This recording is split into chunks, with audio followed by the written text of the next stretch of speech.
Hello, concert band woodwinds. I'm looking right now at the third lyrical etude, the one at the bottom of the page.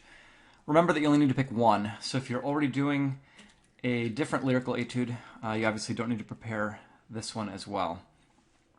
Before we start, you should make sure you have a pencil and your music, at least, and probably your instrument as well, because you're going to want to try out some of the things that we're talking about. So when you first look at this etude, obviously the first thing that probably jumps out at you is the key signature. Concert E major, which is not really very friendly. So if you need to look up some notes, I'm looking at this A sharp here, a C double sharp. There are some nasty ones here, E sharp. Make sure you do that and figure out what they are. B sharp, yeah, we just have a lot of sharps.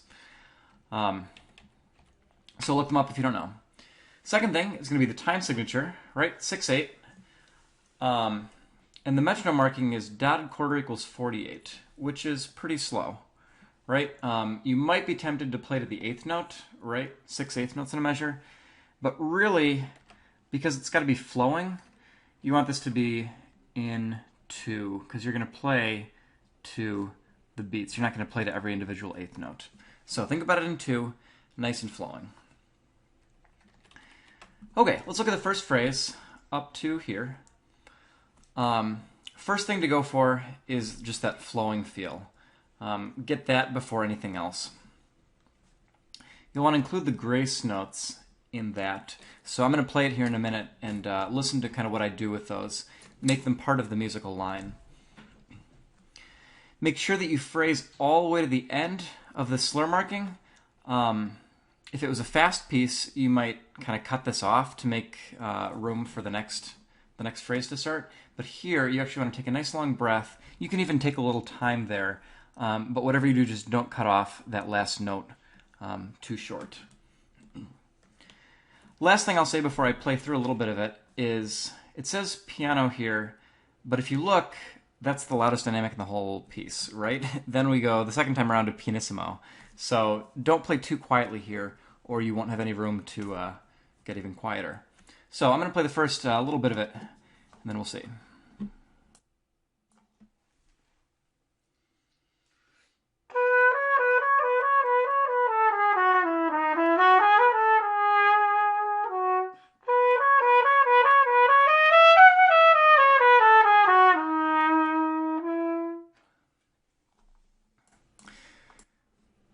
So you notice I don't cut off the last note of either phrase. Whoops. And in fact, I actually emphasize the note before it, which helps me to not do that. Okay, looking at the second phrase, it gets a little harder, right? We've got this big arpeggio, and it's got to be just as smooth as when we had the scales in the first one. When I play it, you're going to notice that I emphasize a few notes. Like I emphasize this one, I think. Honestly, I can't really explain why that happens, but if you listen to enough music that's kind of in this real singing style, you'll start to kind of hear and feel that. So just kind of notice it. When I get down to the rallentando, make it sound relaxed and easy. I know, easier said than done, right? But the idea is going to be to slow down enough in this area that this big leap, and I think some of you it's 2 octaves, this big leap here sounds just natural. You're also going to want to take a nice long breath here, almost more of a little short fermata there, but one that you have to slow down to. So again, you'll hear what I mean. I'm going to play it right now.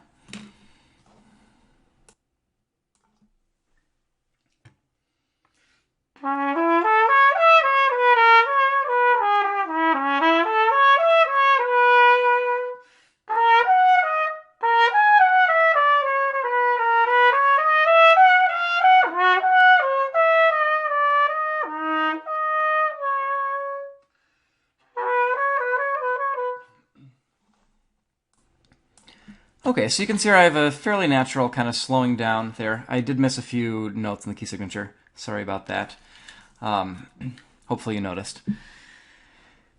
At the a tempo here, we can be immediately back in tempo. You might ease into it for like the first few notes, but mostly you're back in tempo.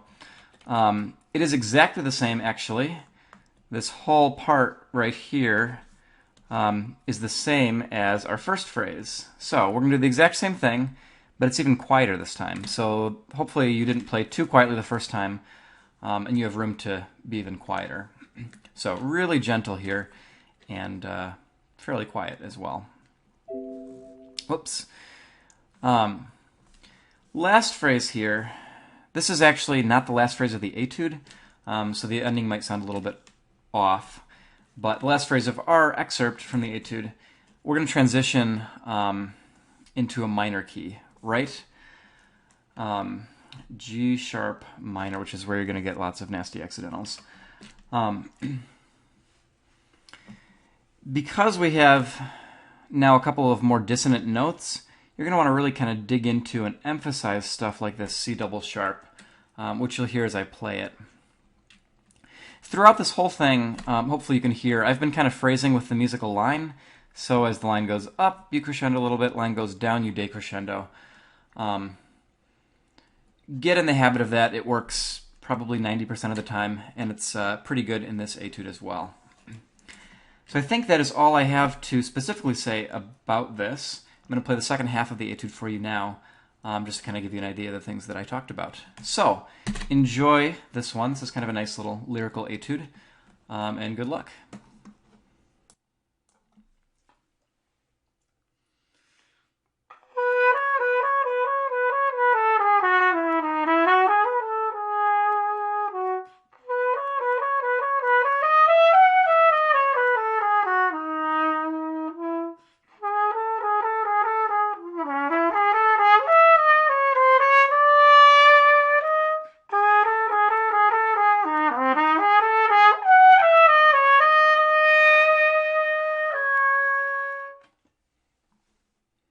And you can see I have a nice little rallentando at the end to round it out, just make it sound more final. Not too long in that fermata there.